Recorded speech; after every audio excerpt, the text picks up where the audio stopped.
Today I want to talk about something that might trigger some people. Yes, we're talking about triggers.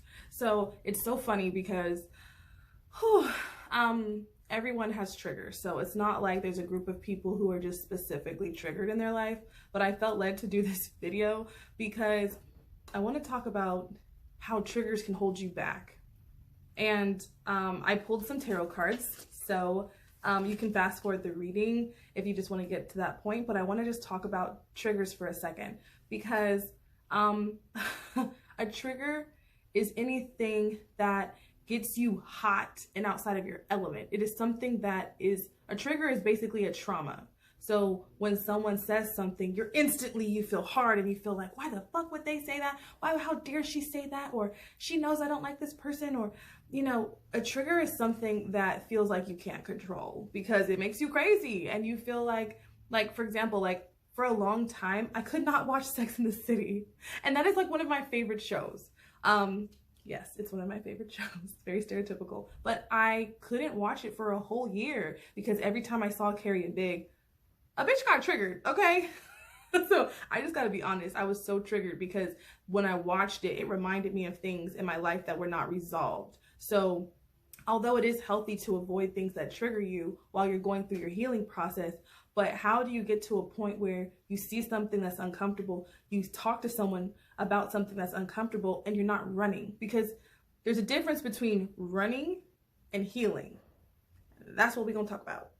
The first thing that I want to say is that you can't heal what you don't reveal. So a lot of people are walking around just fucking trigger happy in reality and metaphysically, like in the physical world. A lot of people have issues they haven't dealt with. And yes, it is hard to scoop up and pull those weeds, but you cannot expect to heal and build a solid foundation based upon running. So yes, I do believe that when you're going through your healing process, you do need to separate yourself from people who trigger you. And you do need to separate yourself from people who, or situations or thought patterns or things that do hurt. But how do you heal that?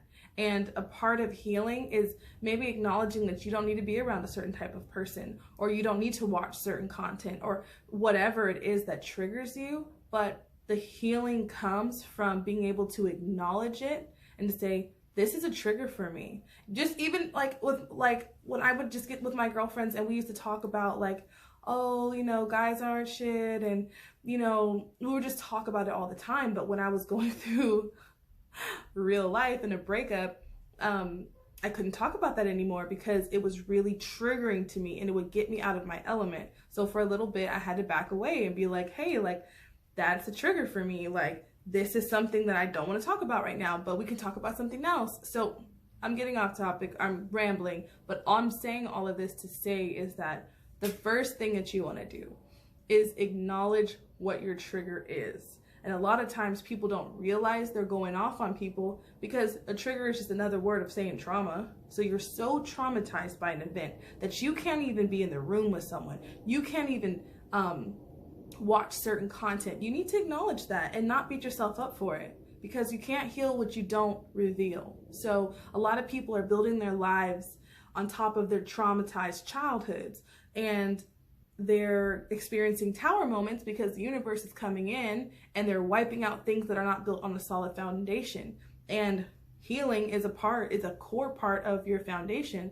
And it's not saying that, everything that you've ever been through needs to be explored, but this is a video for people who are specifically triggered about, what your trigger is about anything that is really affecting your life. So the first card that I have is the scissors, honey, the shears.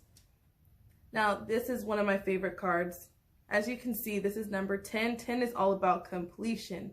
Numerology plays a huge part in all types of readings, oracle, or tarot.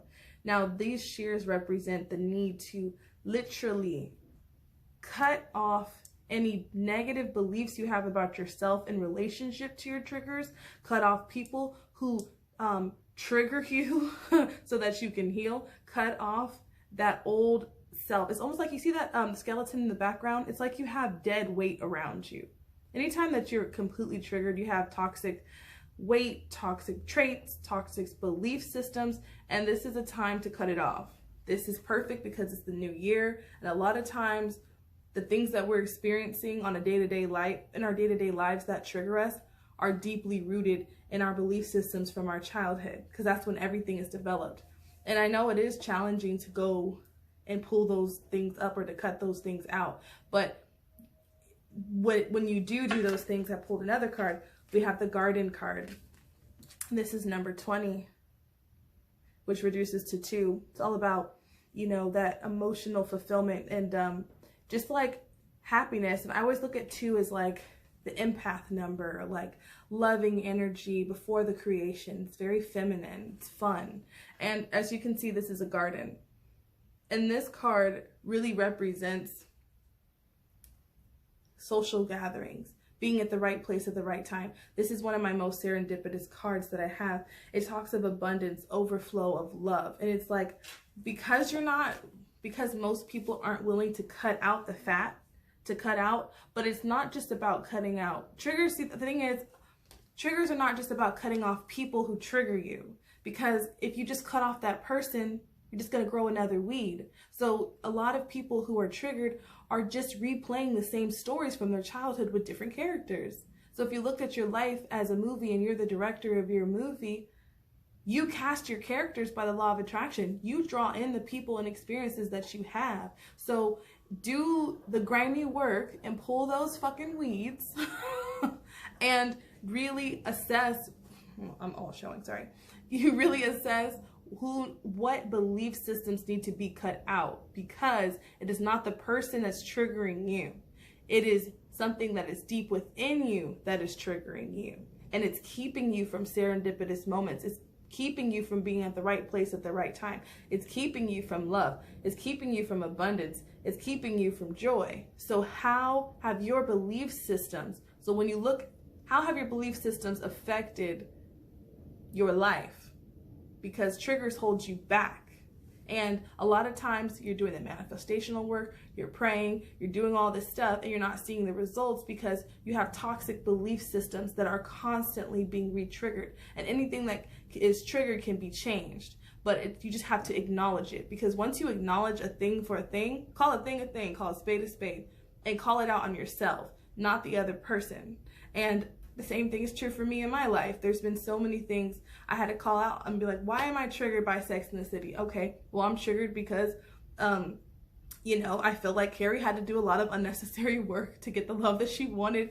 And I just felt like it was projecting an idea that love was hard, that love is something that you have to work so hard for. And that made me feel like it's unattainable. So I said, okay, why does it feel like it's unattainable? Well, because I have this issues or daddy issues or mommy issues or whatever issues that were going on in my life. So yes, I took my ass to therapy. Yes, I did healing work. Yes, I did Reiki. Yes, I started diving into numerology, astrology, and all things self-development. And it's like, there's 2 types of pain in life. There's the pain of growth, and there's the pain of regret. And since growth is inevitable, regret is not. So which one would you like to choose? So I just wanted to do this video, a little bit of tough love. Nothing I haven't experienced, nothing I'm not constantly, you know, growing from and learning from. But I just wanted to do this video for anyone who feels like you're getting into it with people, or you're triggered, or, you know, you just feel like, what do I do from here? And I just wanted to do a short reading to kind of just like talk to you about that. So anyways, if you'd like to do a personal reading with me, my information is in the link in my bio, or it'll be down below depending on how you're watching this. Have a great day.